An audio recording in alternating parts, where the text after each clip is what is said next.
ಒಂದು ಗ್ಲಾಸ್ ನೀರು, 4 ಪಿಂಗಾಣಿ ತಗೊಂಡಿದ್ದೇನೆ, ಅದಕ್ಕೆ ಸ್ವಲ್ಪ ಆಯಿಲ್ ಹಾಕಬೇಕು. ಮೊಟ್ಟೆ ಹಾಕಿದ್ದೇನೆ, ಅದಕ್ಕೆ ಸ್ವಲ್ಪ ಈರುಳ್ಳಿ, ಹಸಿಮೆಣಸಿನಕಾಯಿ, ರುಚಿಗೆ ತಕ್ಕಷ್ಟು ಉಪ್ಪು,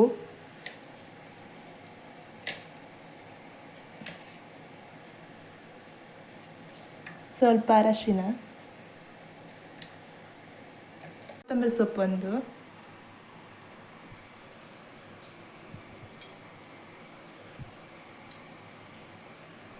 ಚೆನ್ನಾಗಿ ಕುದಿ ಬರಬೇಕು. ಈಗ ಗ್ಯಾಸಲ್ಲಿ ಇಡಬೇಕು.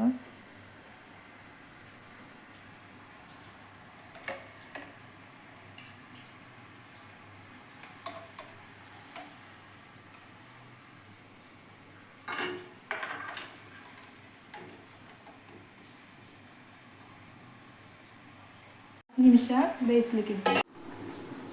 ಸ್ವಲ್ಪ ಕೊಕೊನಟ್ ಆಯಿಲ್ ಹಾಕಬೇಕು.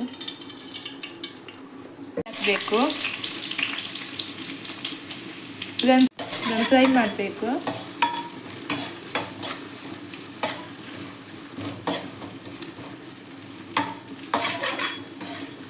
ಹಾಕಬೇಕು. ಆದಮೇಲೆ ಹಸಿಮೆಣಸಿನಕಾಯಿ ಚೆನ್ನಾಗಿ ಫ್ರೈ ಮಾಡಬೇಕು. ಗರಂ ಮಸಾಲೆ, ಖಾರದ ಪುಡಿ, ಬಿರಿಯಾನಿ ಪೌಡರ್, ಶುಂಠಿ ಬೆಳ್ಳುಳ್ಳಿ ಪೇಸ್ಟ್ ಇಷ್ಟನ್ನು ಹಾಕಬೇಕು.